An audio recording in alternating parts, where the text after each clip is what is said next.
na cruz, Paulo, depois de se converter a Cristo, né, como um judeu estudioso das Escrituras, compreendendo muito bem, né, essa visão judaica sobre o relacionamento com Deus, baseado nessa cultura alimentar, Paulo disse para eles assim: olha, o reino de Deus não é comida, não é bebida. Isso Deus nos deu como uma representação de algo superior.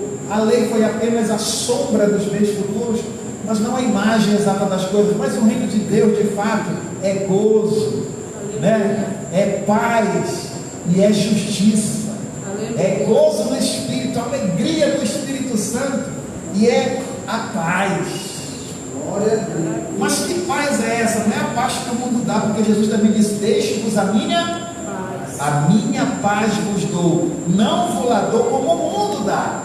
Porque o mundo ele oferece uma paz, um certo tipo de paz, que na verdade se transforma sempre em conflito interno, né? Porque o mundo não tem a resposta para a nossa existência. Então, as pessoas elas estão sempre buscando essa paz nas coisas que o mundo pode proporcionar, que possa dar uma sensação de alívio, de paz, de gozo, de satisfação. Mas no dia seguinte, depois de uma noitada, depois de um final de semana, né, onde os seres humanos, né, buscam uma alegria, vem a frustração, né?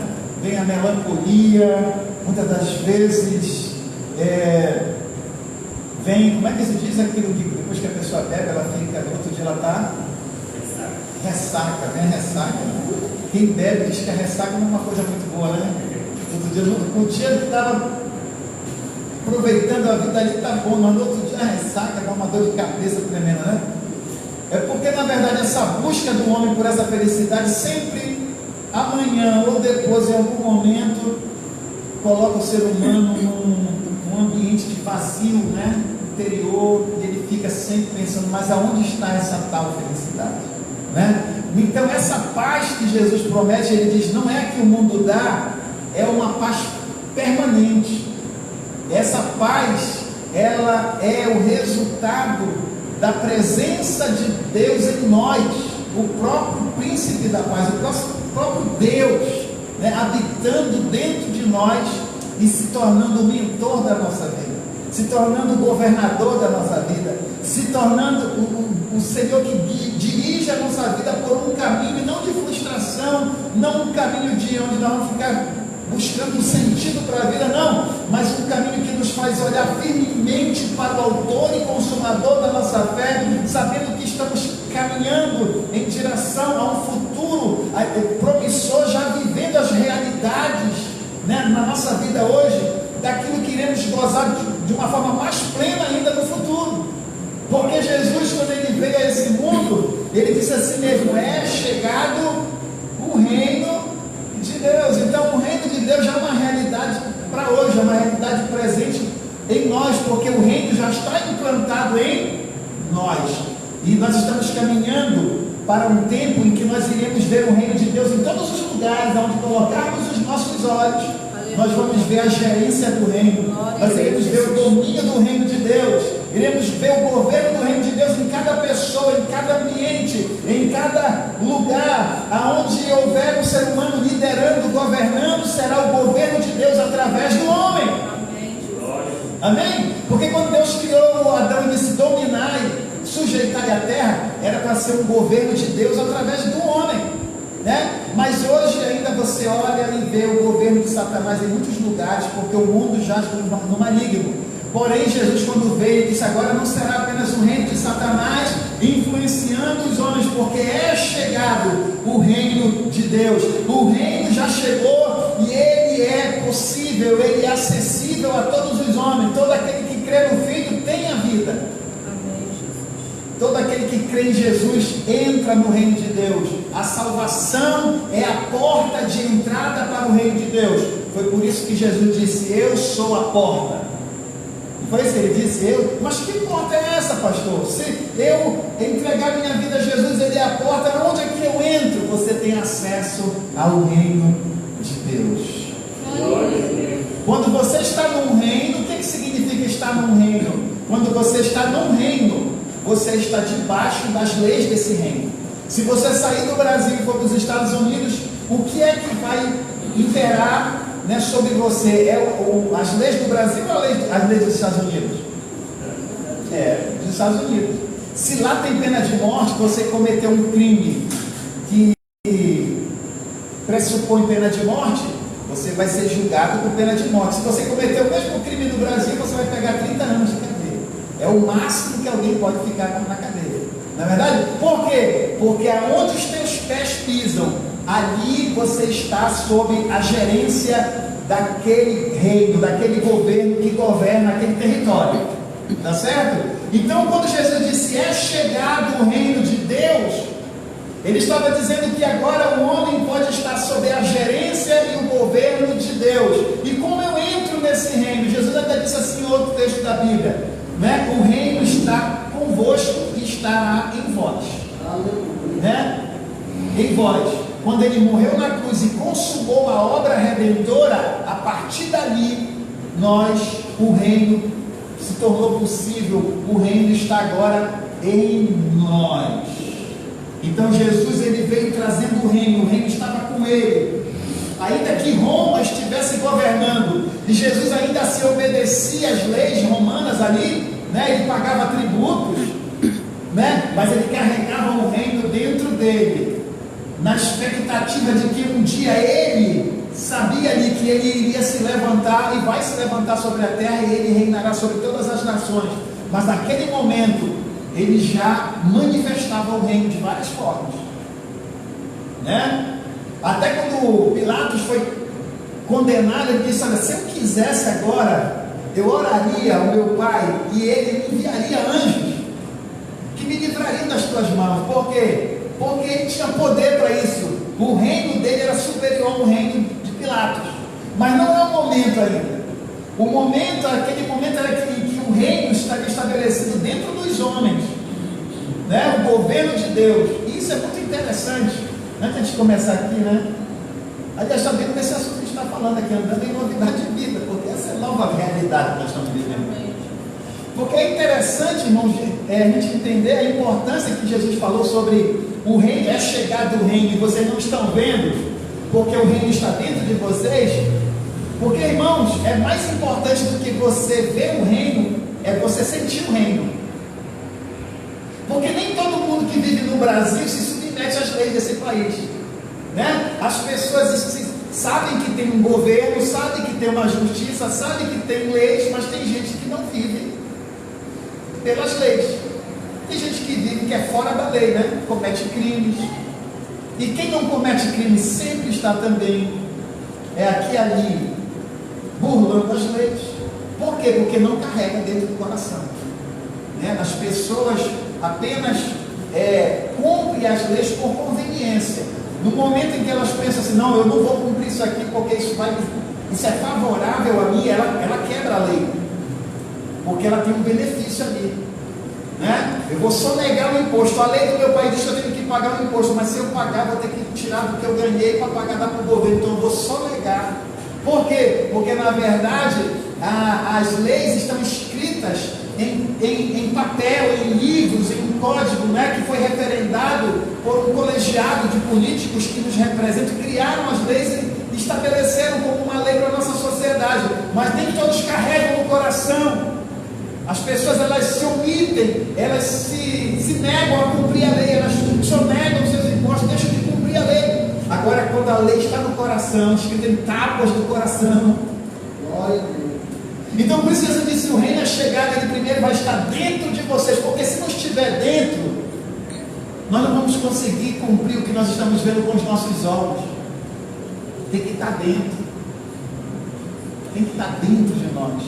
Então, hoje nós vamos falar sobre andando em novidade de vida. Essa nova vida, ela nos propõe isso, irmãos, algo muito maior, algo superior. O reino de Deus é gozo, é paz e é justiça. Aquilo que é legal para Deus, aquilo que é justo aos olhos de Deus, aquilo que é certo para Deus, aquilo que é a lei de Deus sobre a criação, que Deus estabeleceu como a nossa forma de viver, que é a justiça de Deus, Isso é o reino de Deus. O reino de Deus é justiça, e essa justiça emana do próprio Deus. Então nós andamos agora nessa nova dimensão de vida. Você vive agora não mais guiado pelas leis dos homens.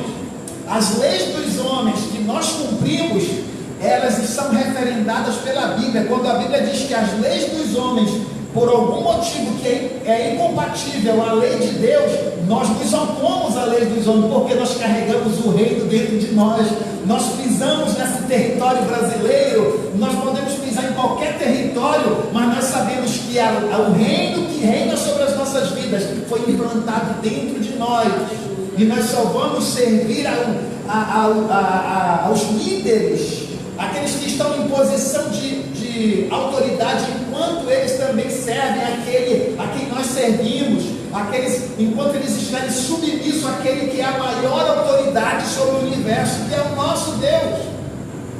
Então veja que agora você anda em uma novidade de vida, é uma vida superior, e isso soa mal diante da sociedade, né? Porque isso, a sociedade chama isso aí de absolutismo, é um poder absoluto. A sociedade não gosta desse poder absoluto.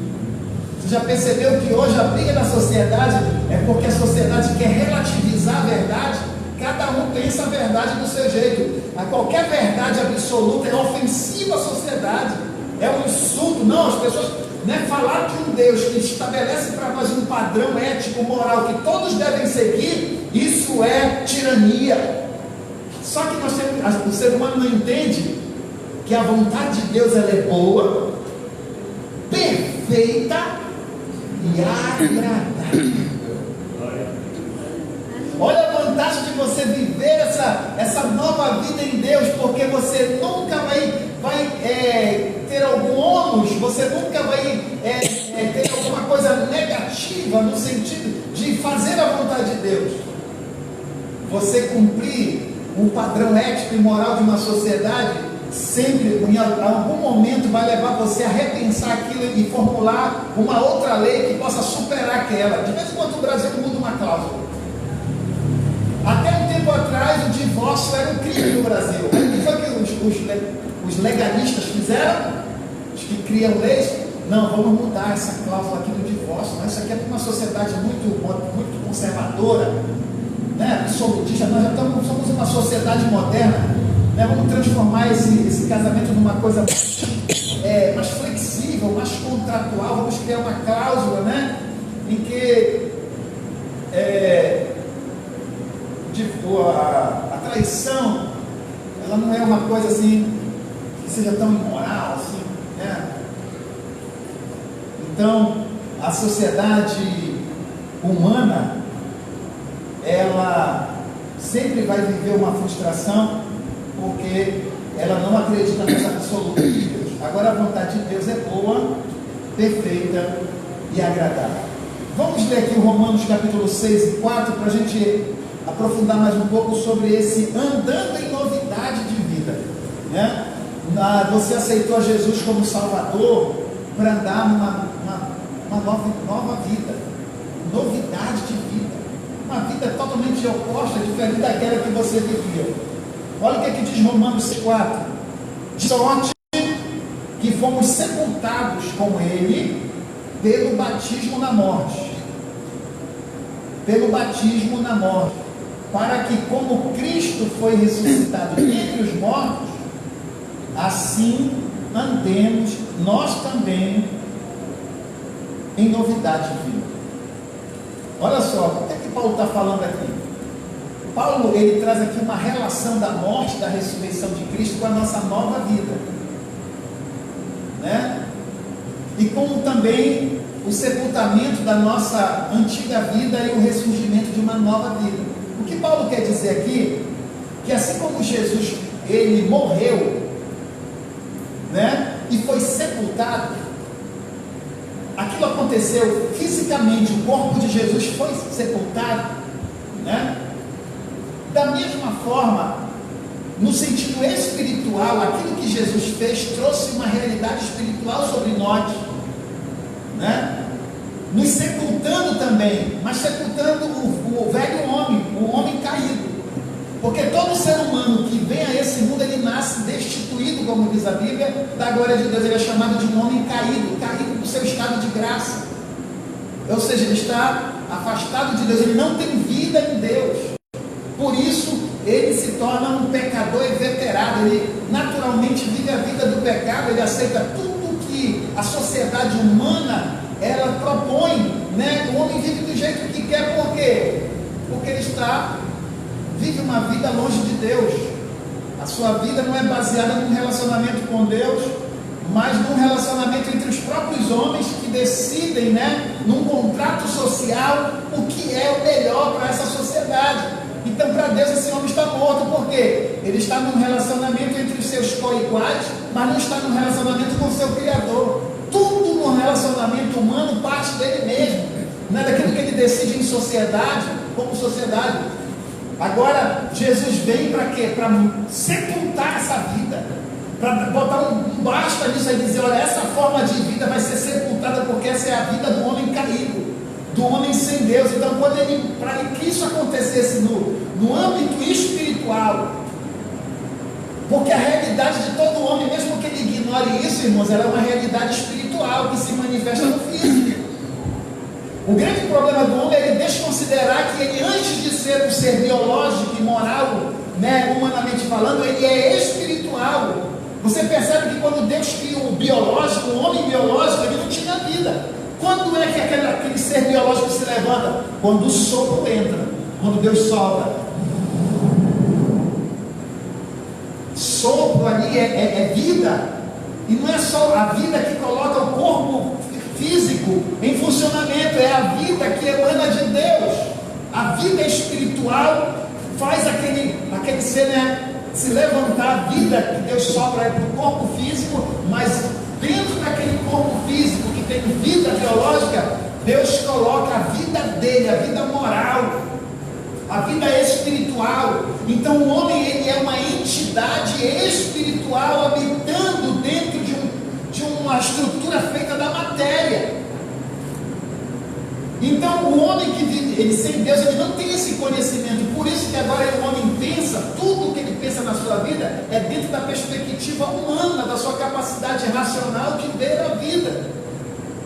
E quando você aceita Jesus como Salvador, Jesus disse, olha, aquele que não nascer de novo não pode entrar no reino, porque no reino só tem entidades espirituais, pessoas que são guiadas pelo mundo espiritual de Deus, que tem vida espiritual em Deus.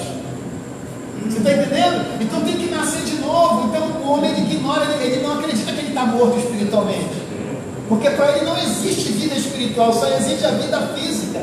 O homem físico, ele acredita que ele é produto de um evolucionismo. Eu estou evoluindo, né? A sociedade evolui, né? Cada dia ela está evoluindo para um padrão diferente.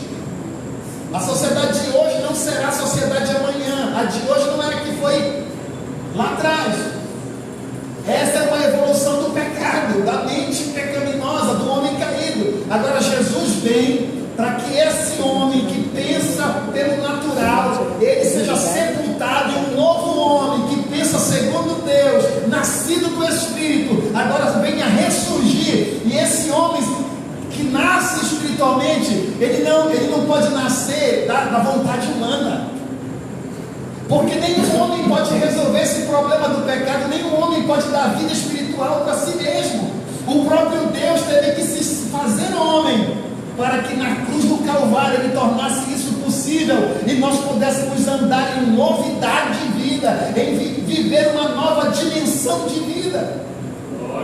Você vive uma vida extraordinária, irmão, uma nova dimensão de vida. Agora a gente só vai experimentar isso na sua forma mais ampla à medida que nós vamos crescendo no conhecimento de Deus. E você veio aqui para que você pudesse hoje aprender mais, para viver mais dessa nova vida. Você percebe que quando Deus criou Adão, Deus se relacionava com ele. Por quê? Porque Adão nasceu com todo o potencial de Deus, mas é no relacionamento com Deus que é criada uma identidade, que é criado. Adão é educado, porque mesmo o homem caído também, ele cresce intelectualmente nos relacionamentos. Eu até dei o exemplo para vocês aqui de uma garota que foi criada com um cachorro. Durante toda a sua vida, até 12 anos, ela tinha todas as características de um cachorro, no sentido de se comunicar identificar, se relacionar com o meio. Ela latia, ela rosnava, comia igual um cachorro, botava a boca na vasilha do cachorro. Quando foi descoberta, foi tirada do seio da família, né? O seu pai foi preso por isso, e ela foi levada a uma escola. Na escola as crianças riam dela porque ela latia.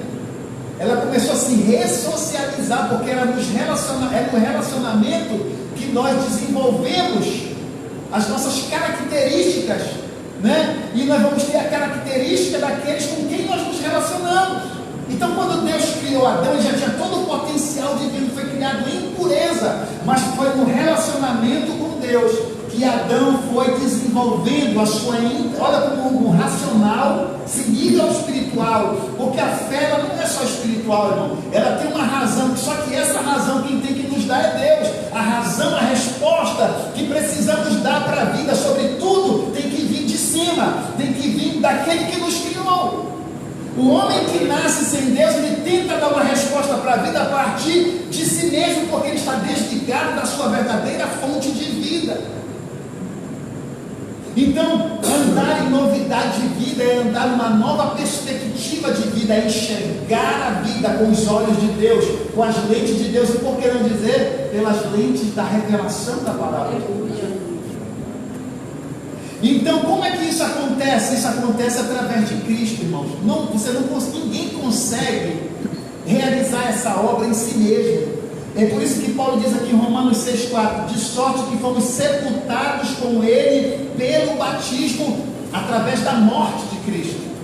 Então esse homem que pensava pela sua própria mente, esse homem que via a vida do seu jeito, agora foi sepultado na morte de Cristo. Quando o batismo que a gente faz nas águas é uma representação espiritual disso aqui, ó.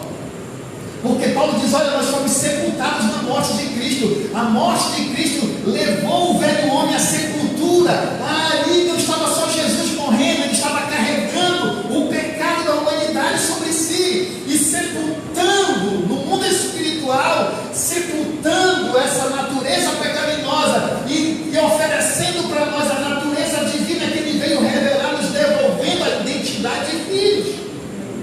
Então, quando ele ressuscita ao terceiro dia, aquela ressurreição não é uma ressurreição apenas dele, mas uma ressurreição de todos aqueles que creem na obra redentora de Cristo. Quem crê em Jesus como Salvador, também ressurge com ele na ressurreição. Jesus está ressuscitando todos os dias na vida de uma pessoa que aceita Jesus todos os dias. Toda vez que uma pessoa entrega a sua vida a Cristo, a ressurreição de Cristo se consolida na vida daquela pessoa. É como se Jesus estivesse ressuscitando ali novamente, trazendo a vida àquela pessoa que se decide, que toma a decisão. Porque a decisão do homem tanto sepultou o homem lá no Éden, como a decisão do homem hoje traz ele à ressurreição. A decisão de Adão em pecar sepultou ele nos pecados. E toda a raça humana é sepultada no pecado de Adão, né? Nasce, morta espiritualmente por causa de uma decisão. Então nascer de novo também é fruto, não apenas da obra de redentora de Cristo, mas também de uma decisão do homem. Primeiro da obra de Cristo, para tornar possível isso para nós, mas depois eu tenho que dar resposta para Deus, para que seja efetivada na minha vida, e eu então viva essa nova vida, viva essa novidade de vida. Existe uma analogia feita pelo apóstolo Paulo no texto citado que diz respeito ao batismo. Consideramos ainda muito cedo nos aprofundarmos neste assunto, e cremos que por enquanto o mais importante é o seguinte entendimento. Não vamos aprofundar na questão do batismo nas águas, né? Mas o importante é nós entendermos aqui o sentido da morte e o sentido da ressurreição de Cristo. Queridos, é muito importante a gente olhar para o que Jesus fez na cruz, o que aconteceu ali naquele momento que Jesus morre no Calvário, e no terceiro dia quando ele ressuscita, e trazer entender o sentido disso para a nossa vida espiritualmente, tá? É muito importante para você entender a grandeza da obra redentora de Cristo.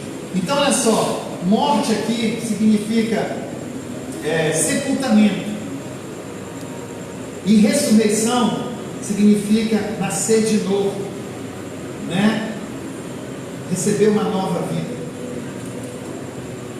Você já estudou o texto que afirma que todos nós estávamos mortos, separados de Deus nos nossos delitos e pecados? Quando aceitamos a Jesus Cristo em nosso coração, nós ressuscitamos e passamos a viver de uma maneira diferente.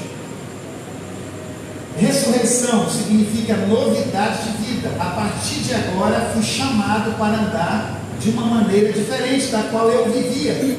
Fui chamado para andar em novidade de vida. Isso também está expresso na ressurreição de Cristo. Quando Jesus ele ressuscita ao terceiro dia, o que você acha? Jesus ressuscita carregando os nossos pecados ainda ou não? Não, ele levou sobre si os nossos pecados.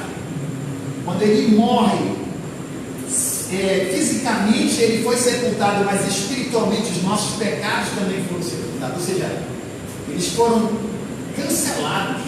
Para Deus não existem mais. Tá certo? E é muito importante, a gente já falei aqui, vou repetir, a gente entender, né, esse significado do pecado que foi sepultado. Não é só o pecado que você praticou, mas o que você herdou. Porque o pecado que nós praticamos, ele é resultado de um pecado que eu herdo. Uma natureza pecaminosa que já está implantada em mim desde que eu nasço. Que nós chamamos de maldição do pecado, que é herdada de Adão. Então você não é pecador só quando você comete o seu primeiro pecado e me torna pecado. Não. Até um bebê, quando nasce, ele já nasce com a natureza pecaminosa. Só que ele não tem ainda o poder da decisão, ele está em fase de desenvolvimento do seu intelecto. E ele vai chegar um momento na vida dele em que ele vai tomar decisões próprias, conscientes das consequências dessa decisão, né? E então, ele mesmo irá tomar decisões já sabendo o que é certo e o que é errado. Talvez até não acreditando que o que ele está fazendo seja errado. Mas ele já toma uma decisão consciente, avaliando a decisão que está tomando. Mas tanto ele sendo uma criança, como sendo um ser humano já desenvolvido intelectualmente, ele já é um pecador. Quando Jesus morre na cruz do Calvário, o primeiro pecado que é cancelado, ele é o pecado original, é o pecado herdado. É a natureza pecaminosa que faz de todo ser humano, seja na sua forma humana mais simples, uterina, como na sua forma mais desenvolvida do seu intelecto, do seu desenvolvimento humano. Então, Jesus morre na cruz, a primeira coisa, ele corta o mal pela raiz, ele cancela, né, o escrito de dívida que existia no mundo espiritual sobre toda a raça humana. Paulo também fala isso, que na cruz do Calvário, Jesus estava rasgando o escrito de dívida. O que ele sabe querer dizer para nós é como que lá no Éden, né, quando o homem peca, né, ali estava registrado no mundo espiritual uma dívida do homem com Deus, mas lá na cruz essa dívida é rasgada. Deus rasga a dívida, não tem mais dívida. E Deus então, ou seja, corta o mal pela raiz, e junto com esse benefício vem o cancelamento de todos os pecados que eu também pratiquei, porque agora Deus nos faz ressurgir com Cristo na sua ressurreição, nos dando a natureza santa de Deus, a natureza de filhos, que me faz viver agora uma vida para agradar a Deus, para cumprir o propósito de Deus para a vida humana. Quantos estão entendendo o que eu estou falando? Então é muito importante a gente entender que essa novidade de vida é uma coisa muito maravilhosa. Não é? Muitas pessoas, por não entenderem isso, elas pensam que, não, para mim ser salvo tem que ser crente, tem que ser evangélico para ser salvo. E isso é um ensinamento da religião. Olha, tu quer ir para o céu, vem para a minha igreja. Tu quer ir para o céu, tu tem que ser daquela igreja. Não, meu irmão, tu quer ir para o céu, tu tens que receber uma nova vida, uma identidade de filho. Porque você só vai, no reino de Deus só existem os filhos de Deus. Quando Deus criou o homem, colocou ele no mundo para governar, o reino estava dentro de Adão, para ele exercer governo sobre o mundo criado por Deus, mas ele carregava o reino dentro dele. Quando ele morre, Deus deixa de ser o mentor, o reino deixa de exercer governo sobre o homem, e agora ele é governado pela sua própria mente. Agora Jesus nos possibilita ter novamente o reino dentro de nós. E uma das maiores provas de que o reino está dentro de nós, de que Deus está reinando sobre nós, é o que Paulo diz. porque sois filhos, olha só, porque vocês são filhos, Deus enviou aos vossos corações o Espírito de seu Filho, que clama, Abba, Pai. Porque vocês são filhos agora, se tornaram herdeiros de Deus. Só os filhos podem ser herdeiros de seus pais. É verdade ou não é? Então, porque vocês são filhos, a primeira coisa que vocês herdam agora é o direito de serem chamados filho, o direito de ter Deus como Pai de vocês, e para que vocês tenham certeza disso, Deus enviou aos nossos corações o Espírito que estava em Jesus, o Espírito de seu Filho, o Espírito que habitava em Jesus e que fez ele manifestar o reino na terra. Esse mesmo Espírito agora vai habitar em vocês, para que vocês também manifestem o reino aqui na terra. Aleluia. Oh, que novidade de vida, que coisa maravilhosa, irmão, viver essa vida nova. Quando o crente ele entende isso, e que ele não é apenas membro de uma igreja, um religioso, mas que ele é filho de Deus, ele está no reino de Deus, ele está sob o governo de Deus, e ele está aqui como filho para manifestar o reino, a autoridade, o poder e o governo de Deus na terra. Ele tem uma atitude diferente na sua vida. Tudo nele agora é baseado nessa nova realidade de vida. A sua fé agora é sobrenatural. Tudo nele é sobrenatural. Quando a gente fala em sobrenatural, viver essa novidade de vida, talvez se eu perguntasse aqui, o que é viver a novidade de vida em Deus? Irmãos, é viver o sobrenatural. É verdade. Você parou para pensar o que é sobrenatural? Quando você diz sobre, aqui está acima, né? Isso aqui, a Bíblia está sobre essa mesa, então a mesa está embaixo. Quando eu digo sobrenatural, viver de forma sobrenatural é que eu não vivo o natural, eu vivo sobre o natural. Eu penso a minha vida de uma forma espiritual, sobrenatural, porque o Paulo diz que o homem natural não entende nada de Deus. Então, para entender de Deus, ele tem que estar acima desse natural, ele tem que subir um degrau acima. E Jesus nos levou para esse patamar, porque Paulo diz que agora nós estamos assentados com eles. Aonde é? Nós estamos assentados com Cristo nas regiões espirituais. Você é sobrenatural, porque você agora vê a vida de onde Cristo vê a vida. Você vê a vida de uma perspectiva espiritual, porque você está sentado com Cristo no reino espiritual de Deus, para exercer governo na terra, a partir dessa mentalidade, a partir dessa perspectiva, a partir das influências do reino, daquilo que Deus revela no teu coração, daquilo que Deus gera no teu coração. E isso é uma conquista de Cristo para nós. Vejamos agora algumas realidades que com certeza já mudaram na sua vida, como uma pessoa que vive essa novidade de vida. Vamos lá. Primeiro, você está morto para o pecado e vive para Deus. Já falamos isso, vamos só reforçar aqui com Romanos 6, 11, 14, 22. Assim também vós, olha só, assim também vós considerai-vos certamente mortos para o pecado. Primeira coisa, irmão, você tem que se considerar.